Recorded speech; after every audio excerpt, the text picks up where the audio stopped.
네, 월스트리트 모닝 브리핑 함께하고 있습니다. 이어지는 글로벌 인터뷰 오늘도 빈세님과 함께 할게요. 어서 오세요. 안녕하세요, 빈세트입니다. 네, 반갑습니다. 잠깐만요. 네. 자료를 안 띄워줘갖고. 예, 컴퓨터가 저는 깜짝 놀랐어요.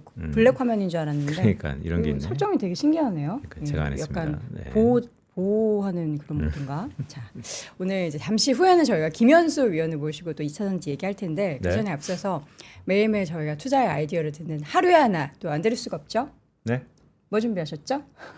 말해주세요. 바로 안 들을 수가 없죠? 하면 네. 그렇습니다. 뭡니다. 그렇구나. 얘기해 주세요. 네. 오늘의 하루의 하나는 네. 글쎄요. 오늘의 위헌일지 합법일지 관세 네. 얘기입니다. 트럼프의 최근의 변동성 이 행보를 저는 글쎄 올해 11월 달에 있을 중간 선거를 이미 시작했다. 트럼프 행정부가 이렇게 보고 있는데요. 그 내부의 갈등을 시선을 외부로 돌리는 것이죠. 그것의 연장선상에서 네. 오늘은 트럼프의 발목을 잡고 있는 대법원에서의 관세 판결입니다. 상호 관세가 글쎄 대통령에게는 비상체제에 권한이 없다 등등을 감안해서 상호 관세가 위법이다라고 판결이 난다면 네. 위헌이다라고 판결이 난다면 시선은 상호 관세가 아닌 품목 관세로 옮겨질 가능성이 높아 보이고요. 화면에 보시는 것처럼 이렇게 보는 이유는 글쎄요. 지난 바이든 행정부 때의 당근과 채찍, 바이든 행정부는 보조금과 공급망 협력이라는 당근을 주면서 수출 통제와 투자 제한을 이끌었죠. 하지만 트럼프 위기에서는 일명 보호무역주의 2.0입니다. 그들의 당근은요 너무나 파워풀해요. 세계 최대 시장인 미국에 대한 접근 자체가 당근이었습니다. 네. 즉 이전에는 거의 디폴트였던 게 트럼프 시대로 접근하면서 트럼프 시대로 전환되면서 이제는 우리 최대 시장인 미국에 대한 접근 자체를 당근으로 주고 있고요. 채찍은 고율 관세입니다. 무슨 얘기냐면 이번에 위헌이 된다 하더라도 품목 관세 아니면 더 나은 법 등등을 이용해서 계속해서 채찍 관세는 협상의 지렛대로 이용할 가능성이 높다.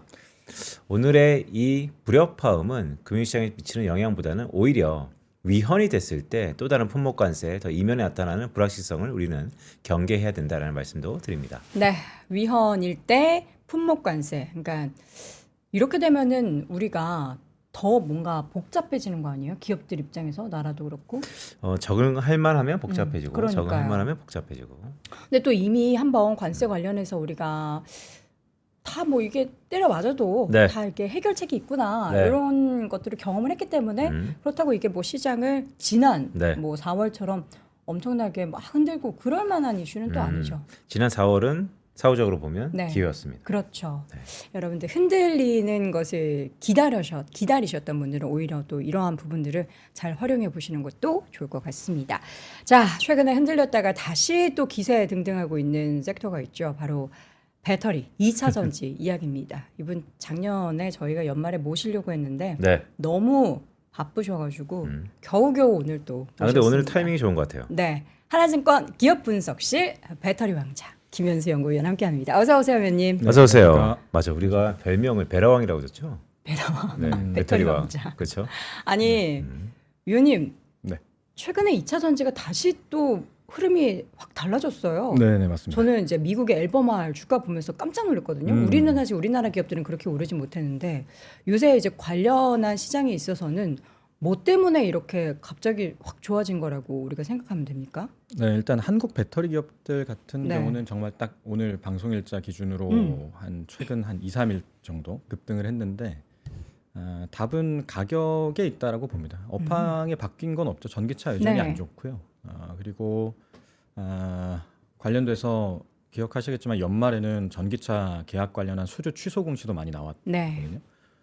그게 뭐 한 달도 안 됐는데 네. 뭐 상황이 바뀔 리는 만무하죠. 그래서 여전히 안 좋은데 말씀드린 것처럼 그런 부분들이 반영되어 있는 가격대이냐 아니냐가 중요하죠. 그러니까 전기차 부진하다라는 건 다들 아는 사실인데 그걸 굳이 얘기해서 지금 비싸니까 사지 말자라고 얘기해야 되는 시기가 있고요. 그게 작년 제가 마지막에 나왔을 때가 보니까 한 11월쯤 나왔었을 텐데 그때는 막 굉장히 많이 올라갔을 때였어요. 네. 그때는 전기차 부진 알지만 다시 그걸 좀 상기하면서 가격 부담을 얘기했었어야 되는 시기라고 보고요. 지금은 그런 부진을 굳이 얘기하는 것이 의미 없는 가격대라고 봅니다. 그래서 그런 부분이 더 본질적인 원인이었다라고. 그 말씀은 좀 직관적으로 얘기하면 지금은 싸다.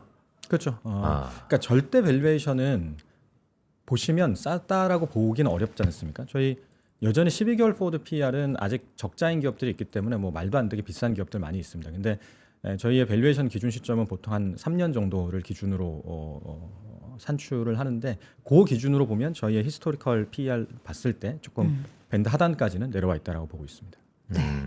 2차 전지주 관련해서 사실 최근 한 3, 4주 사이에 악재가 기다렸다라는 듯이 다 터졌어요. 근데 맞습니다. 그때 이제 저희가 얘기를 잠깐 하기도 했는데 이렇게 악재가 터지는 거 우리가 이제 몰랐던 상황이 아닌 게 전기차 쪽 뭐 계속 부진하다 했는데 이거 이제 요 계약 취소 소식으로 이제 다 떨쳐낼 거 떨쳐낸다 이런 느낌이 들기는 했거든요. 그죠. 근데 그리고 나서 진짜 보란 듯이 이렇게 주가가 올라가지고 그렇죠. 그러면 악재 다 이제 떨쳐낸 거는 맞는 건가요? 그러니까 물론 조금씩 남아 있습니다. 그리고 전기차 관련돼서는 예를 들어서 월초마다 전기차 판매 데이터가 나올 텐데 네. 그런 부분들은 안 좋을 거예요. 미국은 보조금이 9월 30일자로 폐지됐고 그게 불과 3개월밖에 안 됐기 때문에 이제 올해는 확실히 전년 대비 좀 안 좋은 데이터들이 나올 텐데 말씀하신 대로 이제 우리가 LG 에너지 솔루션을 사냐, 그러니까 한국 배터리 기업을 사냐 안 사냐에 대한 판단 기준은 네. 그런 악재들이 실적 추정치에 반영됐느냐, 지금 주가에 반영됐느냐가 중요하지 않습니까? 그렇죠. 근데 작년 말에 나왔던 이런 계약 취소 건들 중에 일부는 이미 반영되어 있던 건들에 대한 연말에 이제 확인 공시였고요. 뭐 예를 들어서 금액이 좀 달라졌으니까 연말자로 정정 공시한다라는 아주 일부가 이제 새롭게 나왔던 건들이 좀 있습니다. 그래서 그런 것들 때문에 사실 빠지긴 했죠. 많이 빠졌는데, 네. 근데 일부 건들은 사후적인 확인 공시였던 건들도 확실히 있었기 때문에 말씀하신 것처럼 이제 그런 것들이 어느 정도 이제 완전 확인 공시까지 나온 상황에서는 네. 주가에는 어느 정도 반영된 건들이 이제 많이 소화가 됐다라고 보는 거죠. 그러면 이제 소화할 거 뭐 조금 이제 남아 있는 부분도 있겠지만 이제는 우리가 늘 얘기하는 뭔가 그 업황에 대한 안 좋은 내용들 바닥이 지금 보였고 네네. 바닥을 치고 다시 한번 좀 턴을하는 시기. 자료에 보니까 다시 매수해야 하는 시기라고 네네. 제목을 지으셨어요. 그렇죠. 이게 제가 지난 주말에 썼던 위클리 네. 제목인데요. 이제 그렇죠. 네. 방금 말씀드린 게 결론이었습니다. 그러니까 이번 주에 탄산리튬 가격이 많이 올랐거든요. 맞아요. 그러니까 이런 게 새롭지는 않아요. 연말에도 계속 올랐어요. 근데 그때는 주가가 빠졌고요. 지금은 주가가 오릅니다. 탄산리튬 가격이 뭐 그때 덜 올랐고 이번에 더 많이 올랐니? 그것도 또 아니에요. 그때도 많이 올랐거든요. 상승폭이 뭐 그렇죠. 달랐다고 상승폭이 크게 다른 것도 추세적으로 좀 추세가 올라오고 계속 있었군요. 올랐어요. 그러니까 그것만 수혜를 받는 앨범알은 그래서 말씀하신 대로 그냥 계속 오르죠. 네. 근데 이제 우리 쪽은 일단 앨범알과 비교도 안 되게 굉장히 비싸고요. 여전히 예, PER은 굉장히 비싼 기업이기 네. 때문에 말씀드린 것처럼 어느 정도 좀 이 플레이는 좀 해야 됩니다. 매수 매도를 좀 해야 되는 섹터고 지금 매수해야 되는 시기라고 말씀드릴 때의 그 톤은 2020년과는 좀 달라요. 그때 20년, 21년, 22년 그리고 23년 초까지 막 배터리 버블 한창일 때 그때는 정말 이제 먼 미래를 보고 바이앤홀드 하자라는 콜이라면 지금은 작년 한 5월쯤에 말씀드렸던 그것 한 3, 40% 보고 사자. 그리고 그거 오르면 팔자라는 성질의 콜인 거죠. 이전에 출연하셨을 때도 저 말씀을 해주셨고 네. 엣지앤솔 4분기 적자 전환 네. 그러나 내년도 1분기 실적에 있어서는 기대하는 부분들이 있기 때문에 그 시기를 잘 보고 좀 트레이딩, 그러니까 지금은 끌고 가는 전략보다 트레이딩을 해야 한다라는 말씀해 주셨는데 지금도 비슷한 맥락인데 이제는 살 시기가 트레이딩에서 이제 매수 시기가 왔다라는 것에 있어서는 그렇죠. 그게 뭐 제가 맞추려고 이게 그 시기를 딱 설정하려고 했던 건 네네. 아닌데 마침 작가님이 말씀 주실 때가 변곡점마다 말씀을 주시더라고요. 그러게요. 처음에 나왔을 때가 굉장히 편하게 오랜만에 나와서 이제 살 수 있는 시기라고 말씀을 맞아요. 드렸었던 시기였고 연말에 나왔을 때가 이게 막 그때 그 테슬라 엔솔 ESS 수주 나오고 막 이러면서 단기에 굉장히 많이 과열이 맞아요. 됐어요. 그때는 또 애널리스트 입장에서는 편합니다. 결론이 너무 명확하기 때문에 사기가 어렵다라는 것이었고 지금은 또 그 사이에 저희가 참 변동성이 커요. 워낙 배터리는 여전히 그 관심들도 많고 해서 작은 호재에 굉장히 금방 올랐다가 또 두려움들도 다들 많으니까 악재 나오면 막 많이 빠지는데 그러면서 그 시기마다 좀 변곡점들이 생기는데 지금은 조금 이제 엔솔 기준으로 제가 생각하는 밴드 하단에 가까워져 있기 때문에 섹터 전반적으로도 과매도에 가깝다. 그렇죠? 과매도에 가깝다라고 보고 있습니다. 계속해서 지난해부터의 톤은 네. 투자 시계를 한 1, 2년으로 길게 보면 바닥은 찍었다. 확실히 찍었다. 네. 오름폭은 잘 모르겠다. 네. 그래서 트레이딩으로 가자. 근데 그 말은 어떻게 들렸냐면 선수만 접근해라. 왜냐면 트레이딩은 아무나 하는 게 아니잖아요. 최근에 AI가 하려나 모르겠네. 어쨌든. 근데 지금은 한 2, 3일 동안에 많이 올랐다 하더라도 여전히 앞서 말씀드렸던 싸다. 그렇죠. 2, 3일 동안 오른 폭이 물론 이제 이틀 동안 뭐한 10%씩 오른 기업들도 있긴 한데 네. 그 뭐 지금 제가 지금 갖고 온 게 지난 주말에 발간한 위클리 자료인데요. 그 왼쪽 그래프 2페이지의 왼쪽 그래프 봐주시면 2차 전지 주요 기업들 들어가 있는 그 합산 수익률이 나와 있는데 보시면 지난 한 4개월간 뭐 어마어마하게 빠졌습니다. 코스피 지금 뭐 4,800 막 이렇게 가는 와중에 이렇게 빠졌으니까 뭐 엄청나게 많이 빠진 거죠. 그래서 그 지난 이틀간 오른 게 사실 뭐 시계를 좀 길게 놓고 보면 뭐 약하지 않습니까? 그래서 뭐 여전히 저는 제 기준으로는 밴드 하단에 있다라고 보고요. 그 밴드 하단이라고 하는 거는 제가 막 이게 상세하게 숫자를 말씀드리는 게 좀 지금 아침 7시에 좀 머리 아프실 것 같아서 네. 구체적으로 말씀 안 드립니다만 엔솔 기준으로는 저는 이제 과거와 달리 ESS 가지고 3조 벌 수 있는 기업이 됐다라고 봐요. 그럼 3조에 24개월 포워드 PER 평균치가 40배 정도 되기 때문에 120조 시가총액 타겟팅 하거든요. 목표 시총 기준으로 30% 정도 업사이드가 보이면 밴드 하단이라고 보고 있어서 80조 네. 원대에서는 사자라는 생각입니다.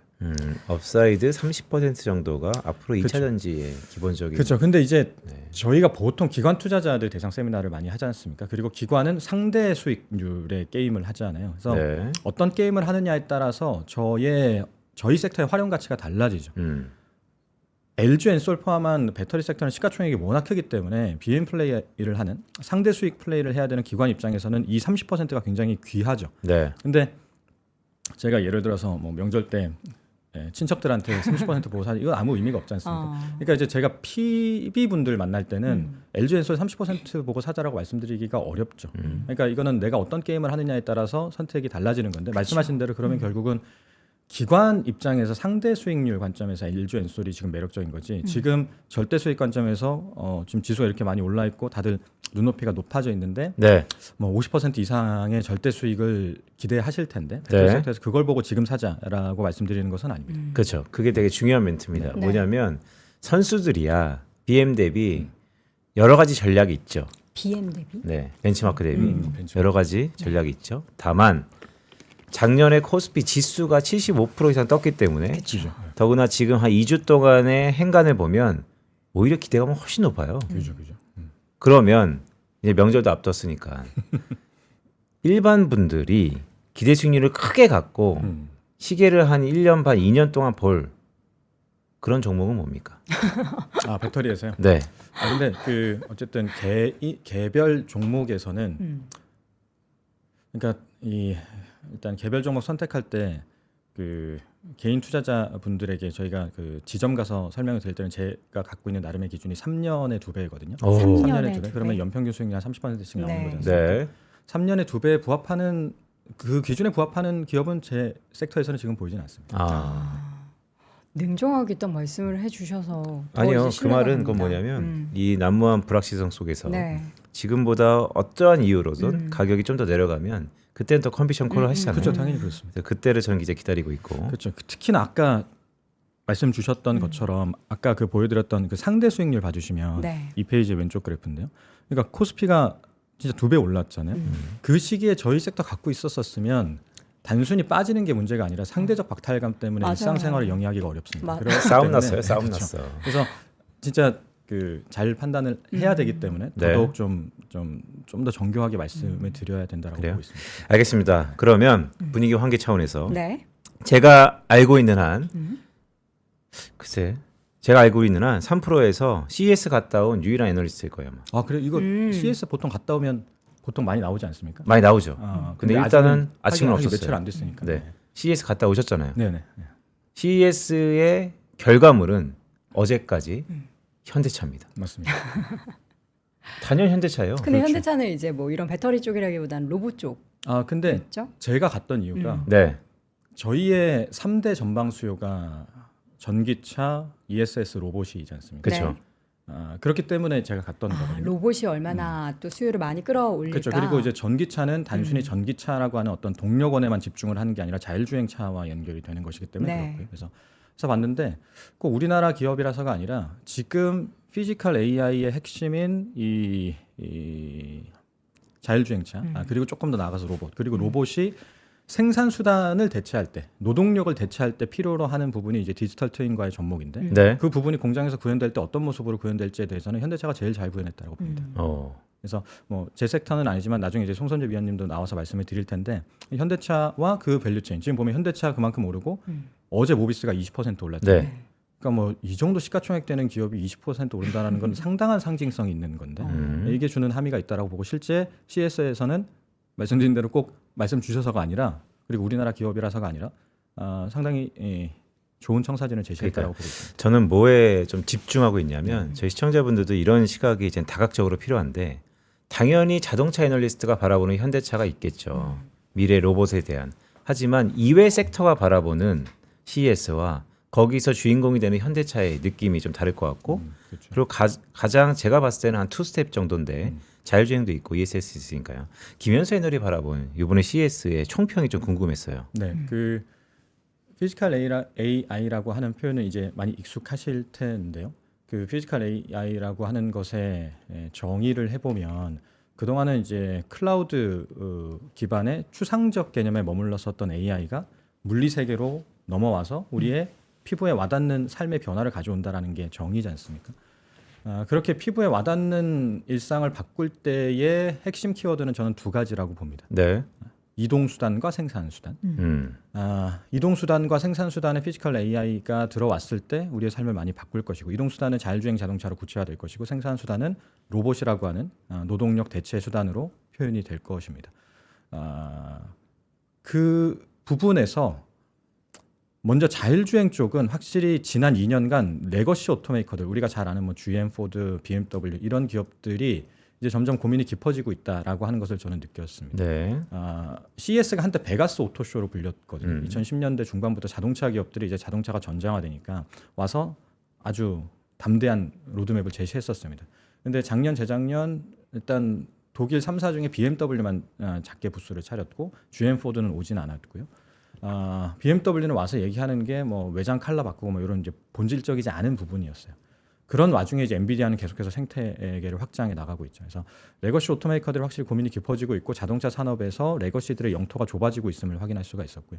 반면에 로봇에서는 이런 기계식 장치 하드웨어에서 경쟁력을 갖고 있는 자동차 기업들이 로봇에서 하드웨어 플랫폼으로서 성장해 가는 모습을 확인할 수가 있었는데 거기에서 현대차가 확실히 앞서 있는 모습을 볼 수가 있었다라는 것이 의미가 있었고 네. 그래서 우리가 그리는 그림이 그거잖아요. 로봇 시대에 우리가 뇌까지는 못해도 하드웨어는 좀 우리나라 기업들이 할 수 있지 않겠냐 그런 기대를 하고 있는데 거기에서 뭐 중요한 뭐 로봇 부품들 예를 들어서 액추에이터나 이런 부분들을 보더라도 현대차 밸류체인을 보시는 게 굉장히 좋다라고 생각을 하는 거. 그게 모비스나 이런 기업들이 많이 상승하는 사실 로봇 액추에이터 얘기했던 한국 기업들 굉장히 많이 있거든요. 근데 네. 현대차 밸류체인이 반응하는 것도 그런 기반 하에 있다라고 생각을 합니다.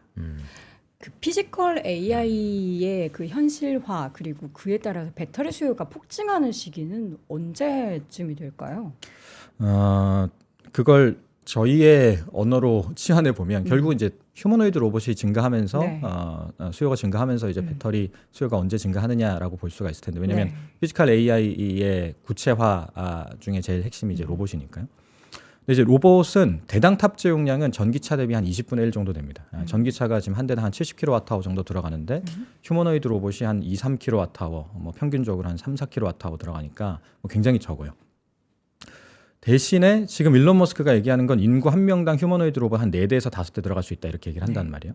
그런 식으로 가면 또 얘기가 달라지죠.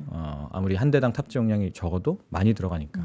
그래서 말씀하신 대로 로봇 시장이 본격적으로 개화하면은 저희도 당연히 증가할 거라고 보는데 지금 시장을 리딩하는 주요 플레이어들의 주요 그 어떤 좀 산업의 변화가 나타나는 시점을 보면은 일론 머스크는 올해부터 공장에 투입한다라 그랬고 네. 현대차는 2028년부터 공장에 투입한다 그랬죠. 산업용. 네, 산업용 공장에 들어가는 로봇이요. 그 시기가 주가 측면에서는 의미는 저희 섹터에 이제 임플리케이션을 줄 수 있는 시기라고 보고요. 근데 산업적으로 진짜 폭발적으로 증가하는 시기라고 하면 그 뒤로 봐야 되겠죠. 그러니까 저는 궁금한 게 일단 옵니까 그런 시기가? 갔다 와 보시니까 휴머노이드 로봇이 네. 개화하는 시기가 올 거냐는 네. 말씀이시죠. 자율주행에서 힌트를 얻을 수 있다라고 봅니다. 자율주행은 엄청나게 쌓여 있는 데이터를 가지고 2톤짜리 기계식 장비를 자율적으로 움직이게 만드는 기술이지 않습니까? 로봇과 맥락이 굉장히 유사하고요. 자율주행은 뭐 이미 언론 통해서 많이 보셨겠지만 베가스에서는 상당히 많이 돌아다니고 있습니다. 그리고 이게 뭐 꼭 그런 좀 상징적인 것들 아니더라도 이제 기업들이 엔비디아의 이번에 알파마이오를 채택해서 메르세데스가 올해부터 자율주행 레벨 3를 출시하기 시작한다. 연내 상용하죠. 그렇죠. 네. 그리고 뭐 테슬라에 말할 것도 없고요. 웨이모도 마찬가지입니다.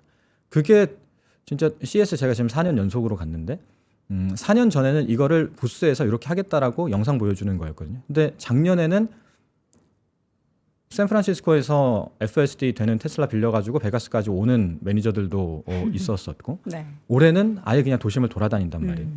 그러니까 자율주행은 이미 이제 어느 정도 개화에 가는 단계에 있죠.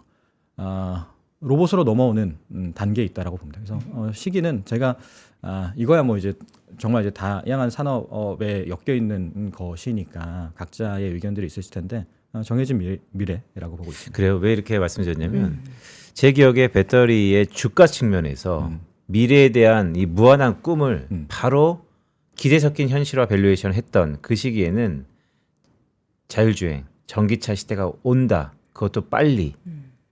조금 어폐가 있다면 지금 왔다. 이런 게 가격을 완전히 끌어올렸거든요. 그런데 올해 CES의 키워드는 로봇. 그 안에 이제 한국인들은 현대차를 좋아하지만 그러면 이 로봇이 미래에 대한 꿈에서 좀 더 현실화되고 그게 주가의 밸류에이션 되는 그러니까 이 배터리와 2차 전지의 이 큰 서막 속에서 2차 레벨업이 되는 그 시기냐 그게 좀 궁금하거든요. 굉장히 중요합니다. 2차 레벨. 그거를 가지고 지금 주가의 상방 요인으로 끌고 오느냐 네. 아니면 지금 저희가 이렇게 박살이 난 실적인데도 멀티플이 비싼 이유로 그걸 끌고 오느냐 그러니까요. 이게 굉장히 중요한데 저는 후자라고 보는 거예요. 아 후자예요? 네. 그때는 2020년 21년 때는 네네. 미래도 있었는데 지금 당장 돈을 벌었거든요. 그때 당시에 포스코 퓨처엠이 전년 대비 양극재 출하량이 5배 증가했었어요. 지금 2025년이 모든 기업들이 Q가 감소하거든요. 단순히 실적이 감소하는 게 아니라 출하량이 전년 대비 30%씩 감소했었습니다. 그러니까 그때와 지금이 다른 점은 꿈은 그래도 있어요. 어느 정도 있습니다. 저는 이 자율주행 전기차 시대, 로봇 시대 올 거라고 봅니다. 근데 이제 그 꿈을 가지고 지금 적어도 한 2년 내에 밸류에이션에 반영을 해서 갈 때 더 업사이드를 크게 보려면 지금 당장 내 본진이 튼튼해야 된단 말이에요. 그때는 본진이 튼튼했죠. 근데 지금 본진이 털린단 말이에요. 네. 전기차가 본진이죠. 전기차 올해 상반기에 얼티엄 GM이 전기차 생산 안 한다 그랬거든요. 그러니까 지금 당장은 아까 앵커님 말씀 주신 것처럼 작년 연말에 있었던 그런 계약 취소 건들에 대한 실적의 악화를 좀 소화해야 되는 시기이고요. 대신에 이제 말씀드린 그런 미래가 있기 때문에 그럼에도 불구하고 PER 100배가 용인된다라고 하는 것이죠. 그 본진이라는 우리 전기차 쪽의 부진은 지금 계속 꺾이고 있는 상황이잖아요. 네네. 그게 ESS 쪽으로 네. 상쇄가 되느냐 마느냐에 있어서는 작년에는 계속 그 ESS 매출 비중이 기업들이 전기차가 워낙에 크고 아직까지는 비중이 적다라는 얘기들을 많이 했어요. 근데 최근에는 뭐 이게 상쇄할 만한 수준으로 이제 되고 있다라는 그런 분석도 나와서 맞습니까? 그 매출 기준으로는 상쇄가 안 되는데 네. 이익 기준으로는 미국의 제조업 리쇼어링 덕분에 가능해집니다. 이익이 네, 왜냐하면 ESS 출하량만 보면 전기차 대비 적어요. 그거는 확실히 맞고 네. 한데 이익이 많이 늘어납니다. 왜냐하면 미국에서 ESS 배터리를 생산했을 때 네. 킬로와트아워당 35달러의 생산 보조금을 받는데 그게 전기차 배터리에서 그 배터리를 생산하면 합작사한테 대부분 나눠줘야 되는데 ESS는 지금 합작사 형태가 아니거든요. 다 단독 생산을 하니까 킬로와트아워당 35불을 내가 다 가져요. 킬로와트아워당 배터리 가격이 지금 90불대 정도에서 최근 계약 체결들이 좀 나오는 건들이 있었는데 그럼 3분의 1을 현금으로 보전받는 거니까 굉장히 크죠. 그래서 네. 그게 마진율 상승에 상당히 기여를 하고요. 그래서 이익 기여도는 높아집니다. 그러니까 사실상 지금 제가 엔솔을 사자 혹은 배터리 기업들을 특히나 셀 메이커들이 ESS 때문에 좋다라고 얘기할 때 핵심은 ESS를 얘기하는 거긴 하지만 정작 이익은 AMPC 때문에 버는 거기 때문에 ESS에 베팅한다라기보다는 미국의 제조업 리쇼어링 정책에 베팅을 하지 않는 게 조금 더 본질적인 해석입니다. 그래서 일단 질문 주신 거에 답변을 드리면 ESS만으로 전기차의 부진을 모두 메꾸기는 어렵습니다. 근데 이익 측면에서는 향후 7년간 미국 본토에서 배터리 생산하면 보조금 많이 주겠다라고 했기 때문에 그리고 이거는 IRA가 OBB로 바뀌는 과정에서도 거의 유일하게 살아남은 정책이거든요. 왜냐하면 네. 뭐 당연한 얘기지만 공화당도 제조업 리쇼어링에 대해서는 굉장히 드라이브를 거는 입장이니까요. 그래서 그런 부분 때문에 이거는 이제 이익 측면에서는 가능해졌다라고 보고 있습니다. 결국 리쇼링에 베팅하는 것이다. 네. 미국에서도 프랑스 에너지 주가가 최근에 좀 맞습니다. 많이 올랐죠. 이것도 이런 그렇죠. 그러니까 요거는 지금 말씀드린 리쇼어링하고 조금 다른 결이긴 한데요. 그 테슬라 4분기 ESS 설치량이 지난 이제 1월 초에 발표가 됐는데 14.2기가였습니다. YOY로 29%, QOQ로 14% 증가했습니다. 네, 여기 첫째 줄에 나와 있는 것처럼. 네. 그러면서 이제 2주간 15% 상승했는데 요거를 조금 시계를 길게 놓고 보면 플루언스 주가가 정말 엄청나게 올랐거든요. 물론 이제 이게 이제 저점을 이렇게 봐서 그런데 원래 30달러였어요. 그러니까 네. 트럼프 취임 초기에 30달러였다가 이게 올해 4월에 작년 4월에 3달러까지 빠졌습니다. 와, 어마어마하게 10분의 빠졌다가 1로. 이게 시가총액이 미국 기준으로 미국 대비해서는 미국 시장 규모 대비해서는 워낙 작은 기업이라 변동성이 크긴 한데 그게 다시 이제 트럼프 취임 초기로 이제 회복을 한 겁니다. 그게 이제 왜 그러냐면 뭐 약간 이게 작은 기업이다 보니까 트럼프 취임하면 뭐 재생에너지 다 죽이고 하면서 ESS 다 죽는 거 아니에요? 이런 우려가 컸기 때문이고요. 근데 작년 하반기에도 얘기했던 것처럼 지금 ESS 배터리는 단순히 이 재생에너지, 이 태양광 이런 데만 들어가는 게 아니라 데이터 센터라고 하는 미중 패권 경쟁 하에서 발생하는 하나의 전장터에서 전력 버퍼 역할을 해줄 어떤 아이템으로서 들어가는 거기 때문에 정파와 무관하게 수요는 증가하고 있거든요. 그런 부분들이 다시 실적을 통해서 확인이 되고 지난 4분기에 테슬라가 4분기에 막 업황 안 좋을 걸로 알았는데 ESS 설치량이 역대 최고치를 기록하니까 그거에 연달아서 플러스 에너지 주가가 지난 2주간에 또 반응을 했었습니다. 우리가 이제 ESS 얘기를 작년에 하면서 2차 네네. 전지주가 단숨에 주가가 엄청나게 퍼포먼스가 좋았을 때 그때 이제 AI가 결국엔 데이터 센터 옆에 이제 그리고 또 SMR 옆에 이렇게 다 ESS가 붙을 거다. 그럼 수요가 폭발적으로 늘어날 거다라는 이야기를 했잖아요. 말씀해 주신 것처럼 지금 수요가 계속 ESS는 늘어나고 있는데 이게 지금 뭐 폭발적인 수준은 아직은 아니죠. 그렇죠. 그렇지는 않습니다. 그리고 뭐 좀 사소한 거긴 하지. 사소한 거긴 하지만 네. 저는 이제 폭발적으로 늘어날 거라고 보지는 않고요. ESS가 단순히 태양광에 기반해서 네. 성장하는 산업이 아니다. 말씀드린 대로 데이터 센터, 그러니까 태양광에 기댄다라고 하는 것은 엄밀히 얘기하면 우리가 탈탄소에 기댄다라는 거잖아요. 근데 지금 탈탄소 정책은 우선순위에서 다 밀려 있거든요. 그쵸. 미국도 그렇고 유럽도 그렇고. 그러니까 먹고 사는 문제 앞에서 지금 재생에너지 얘기하는 게 약간 배부른 소리로 치부되는 시대란 말이에요. 근데 대신에 데이터 센터는 미중 패권 경쟁이라고 하는 약간 정직한 야만에 기초한 논리이기 때문에 이거는 구조적이죠. 그래서 그것 때문에 구조적인 수요 증가가 가능하다라는 건데 수요 증가의 기울기가 폭발적이냐 그러진 않고요. 다만 한국 기업들은 올해는 폭발적으로 늘어납니다. 왜냐하면 미국 ESS 시장은 10% 성장하더라도 네. 그 시장을 중국이 지난 5년간 다 먹었거든요. 다 먹었다라는 게 정말 다 먹었습니다. 점유율이 거의 다예요. 근데 말씀드린 대로 데이터 센터에서 기반한 ESS 설치 수요 증가라 하면 이게 패권 전쟁의 어떤 총알로서 ESS를 쓴다라는 건데 적국의 총알을 쓸 수는 없잖아요. 그게 이제 한국 배터리 기업들이 단기간에 점유율을 높여가는 논리이고요. 이거는 아까 안 그래도 관세 말씀 주셔가지고 저도 그 임플리케이션 얻어서 좀 정리를 했었었는데 그 관세와 무관하게 만약에 위헌 판결이 나온다 하더라도 관세와 무관하게 다른 정책을 보조금 정책을 통해서라도 막아줄 수 있는 안보 자산이라는 점에서 네. 한국 기업들은 단기간에 매출이 급증할 수 있다라고 봅니다. 근데 그거는 천장이 완만하게 증가하는데 거기에서 우리가 MS를 단기간에 높여가니까 올해 정도 이제 빠르게 늘어난다라는 거고요. 그 이후에는 전체 시장 성장이 비례해서 함께 성장을 하죠. 중국 업체가 다 먹은 이유가 네. 출혈 가격 경쟁 때문입니까? 약간 기술적인 문제도 있습니다. 그 ESS는 저 때 말씀드렸던, 그러니까 이미 뭐 다들 아시는 것처럼 다 LFP로 넘어가 있습니다. 네. 배터리는 삼원계와 인산철로 나뉘는데 삼원계는 전기차용으로 들어가죠. 왜냐하면 전기차는 움직이는 재화니까 밀도가 중요해서 삼원계를 주로 쓰고요. 뭐 LFP 많이 쓴다라고 하지만 여전히 미국에서 LFP 침투율 3%밖에 안 됩니다. 반면에 ESS는 그냥 광활한 대지에 두고 쓰는 거잖아요. 무거워도 되고 부피가 커도 됩니다. 그래서 싸면서 오래가는, LFP는 다른 단점이 많이 있지만 수명 특성은 삼원계보다 확실히 좋습니다. 그래서 LFP로 넘어가 있거든요. 중국이 LFP를 많이 해왔고 한국은 이제 막 시작하는 단계죠. 그래서 네. 대부분 LFP를 써왔었고요.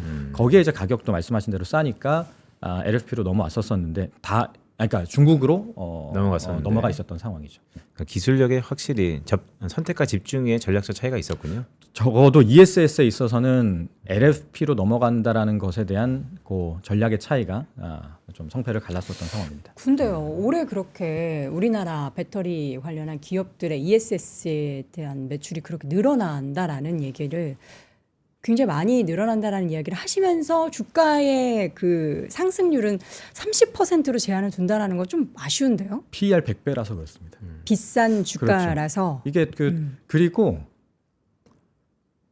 ESS 매출 비중, 그러니까 그런 부분들을 반영해서 네. 지금 적자인 기업이 시가총액 한 20-30조 되는 거란 말이에요. 네, 그래서 그렇게 보고 있습니다. 알겠습니다. 그러니까 이제 뭐 비싸죠, 밸류에이션. 그 최근에 우리가 리튬 가격 올라간 이유를 설명을 해주셨나요? 뭐 중간 중간에 조금 말씀을 같이 드리겠습니다. 탄산 리튬 가격이 네. 막 올라가는. 그렇죠. 근데 요거는 이렇게 한번 여쭤보고 싶어요. 네. 올해 전략 중에 하나가 병목 쇼티지입니다. 반도체는 더할 나위 없이 부족하고 병목이고 필요하면 묻지마 사자예요. 올해 컨셉은. 네, 원자재는 다 에브리싱 릴리가 이루고 있고 그렇죠. 2차 전지도 원자재에 밀접한 산업인 것 같은데 반응이 어떻습니까? 긍정적입니까? 부정적입니까? 그렇죠. 메탈 가격 오르면 일단 P 상승으로 연결됩니다. 그 아까 말씀하셨던 배터리 버블 한창일 때 그 출하량도 많이 증가했지만 그때 당시에 리튬 가격이 원래 한 킬로그램당 7달러 정도 하던 게 88달러까지 갔었거든요. 그러면 3개월 후에 양극재 판가가 상승하고요. 그 이후 3개월 후에 배터리 셀 판가도 상승합니다. 그러니까 저희는 메탈 가격에 제품 판가가 연동되는 구조예요. 네. 그래서 당연히 P 상승에 따른 효과도 봤습니다. 그러면 Q도 증가할 때 P도 상승하니까 매출이 증가하는 효과가 나타나고요. 그래서 지금도 리튬 가격이 지금 그러니까 아까 말씀드린 7달러 하던 게 88달러 갔다가 다시 8달러 왔다가 지금 한 14달러 막 이렇게 올라왔거든요. 네. 지금 그 그러네요. 가격 추이를 14.7 보면은 달러. 그렇죠. 80달러 갔다가 8달러 왔다가 지금 한 14.7달러까지. 이 차트 한번 보여드려야 될 것 같은데. 네. 네, 여기 와 있습니다. 어린 왕자. 네. 그래서 그러네요. 어린 왕자? 보아뱀 같이 돼 있는. 코끼리 먹었잖아요. 네. 그래서 그 리튬 가격이 꽤 올랐어요. 이러면 이제 3개월 후에 양극재 판가 상승으로 이제 우리 수출 데이터를 통해서 확인할 수 있게 됩니다. 그러면 당연히 이제 매출에는 지금 Q가 좀 안 좋은 상황이니까 그래도 나름의 그 좀 수혜를 받게 되는 거죠. 긍정적입니다. 긍정적이다. 네. 올해 그러면은 2차전지 투자를 지금 이제 막 신나가지고 최근에 또 올랐던 주가를 보면서 기대를 많이 하셨던 분들은 좋기는 한데 네. 앞서 제 서두에 말씀해 주셨던 것처럼 기대 수익률을 상대적으로 그러니까 개인 투자자 입장에서는 사실 현대차 그룹주가 최근에 막 하루 이틀 사이에 막 20-30% 오르고 했잖아요. 그렇죠. 네. 그런 거 보면은 2차전지 과거 영광 생각하면서 막 폭등하는 계속 그렇죠. 상승하는 그런 거를 기대하기보다는 그래도 내 포트 안에서 좋아지는 그런 섹터를 좀 선택을 할 때는 좋은 대안이 될 수 있다. 그렇죠. 네. 그 시기 저희는 그러니까 시기를 보면서 진입 이탈의 시점을 좀 면밀하게 봐야 되는 섹터가 있고 아니면 먼 미래를 보고 바이앤홀드를 해야 되는 섹터가 있는데 저희는 아직은 전자에 해당한다고 보고 시점을 있습니다. 봐야 한다. 그럼 타이밍 맞추는 게 제일 어려운데. 근데 이제 항상 시점은 네. 조건에서 나온단 말이에요. 어떤 조건이 충족되면 그 시점이 맞을 뿐이죠. 어떤 네. 뭐 3월이 좋다, 4월이 좋다가 아니라 조건이 충족되면 사는 것일 텐데 그 조건은 가격에 있다라고 보는 겁니다. 저희 섹터는 이미 패가 다 나와 있어요. 전기차 올해 안 좋을 거고 ESS 좋을 겁니다. 그럼 이제 그걸 기준으로 산출되는 밸류에이션을 했을 때 업사이드 3-40% 나오면 사는 건데 그게 제 기준으로는 LG엔솔 기준으로 80조 원 내외란 말이에요. LG엔솔이 저희 섹터의 대장주기 때문에 LG엔솔이 밴드 하단 80조 원 내외까지 와 있으면 그러면 섹터 전반적으로도 과매도라고 보는 겁니다. 그래서 이게 막 다양한 섹터들 많이 보셔야 되니까 저는 막 그냥 이것만 보는 사람이잖아요. 그래서 이것만 보는 사람 입장에 생각해 보면 LG 엔솔 기준으로 80조 원 내외에서는 엔솔도 그렇고 그 서플라이 체인에 속한 뭐 LNF가 됐던 나머지 기업들이 됐던 그 기업들은 사자라는 편하다. 생각입니다. 네. 지금은 편하다. 네. 자, 보내드리기 전에 트럼프가 영린을 건드리고 있는 것 같아요. 외신에 보면 오늘은 배럴당 WTI 가격까지 얘기하고 있어요. 55달러 밑으로 내려갈 그렇군요. 거다. 자, 그렇다면 우리 2차 전지에는 어떤 영향입니까? 그러니까 전기차 초기에는 네. 그런 유가와의 상관성을 가지고 설명하려는 시도가 있었거든요. 왜냐하면 네.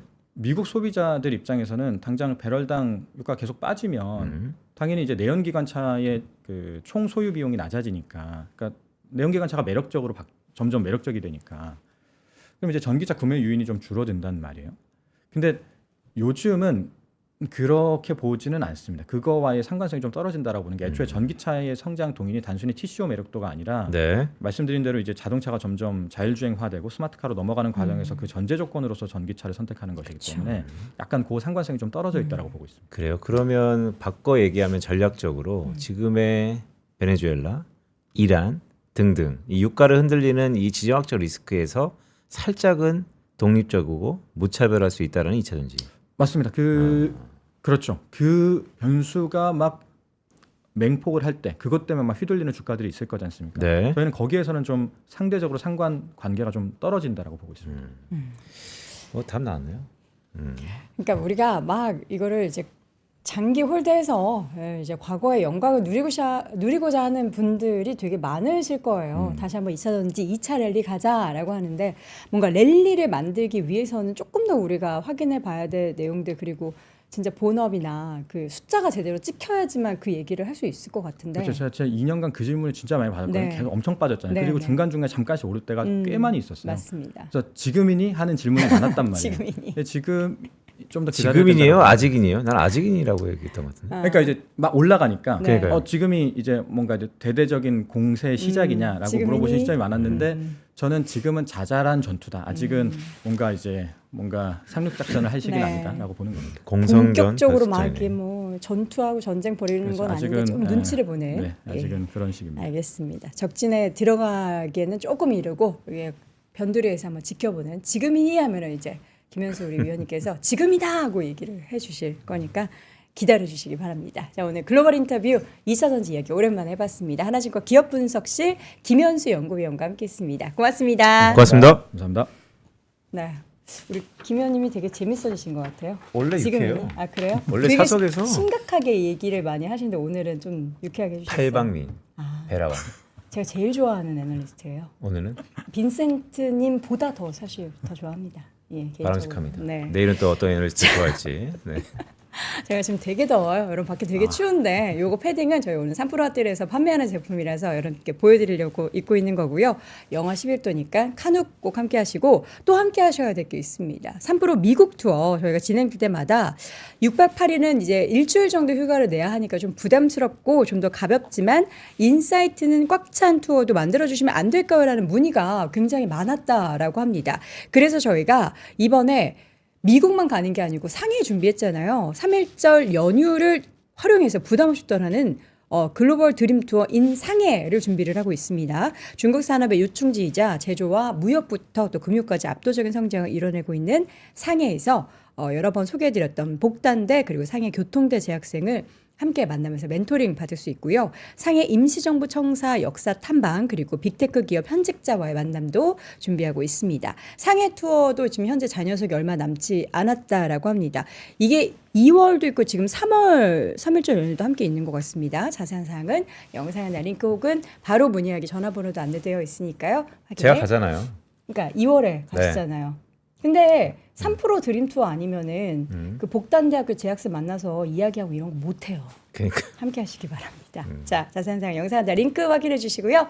저는 내일 오전에 보려고 했는데 지금 시간이 약간 저희한테 있어요. 네. 저희한테 시간이 있는 건 좋은 거죠. 왜냐하면 우리 빈센트님께서 네. 풀어줄 수 있는 인사이트가 음. 더 남아있다는 거잖아요. 그러니까요. 뭘 풀어드릴까요? 무엇이 자, 궁금하세요? 오늘은 시장이 좀 하락할 것 같거든요. 왜요? 미증시가 하락했어요. 아니, 전혀.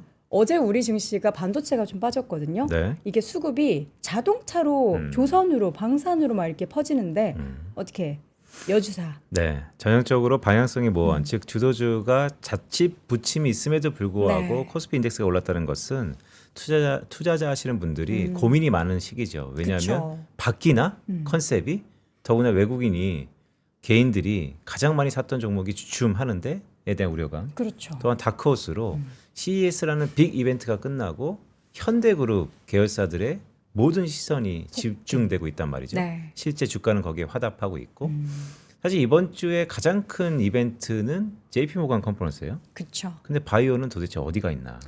바이오는 바이바이. 셀온이 작용을 한 거겠지만 우리 그때 김선아 네. 위원님도 말씀해 주셨듯이 JP모건 헬스케어 컨퍼런스라고 해서 그게 막 주가가 그 주에 올랐던 것보다는 그 후에 오히려 관련 기업들이 좋다 이런 그렇죠. 얘기 하셨잖아요. 그러니까 통계상 보면 이제 이후에 업종은 약보합인데 네. CES는 끝나고 나면 CES의 컨셉과 방향성이 정해지고 JP모건 컨퍼런스는 바이오 특성상 네. 끝나고 나면 개별마다 이슈에 따라서 옷가석이 확실히 갈려지는 것 같습니다.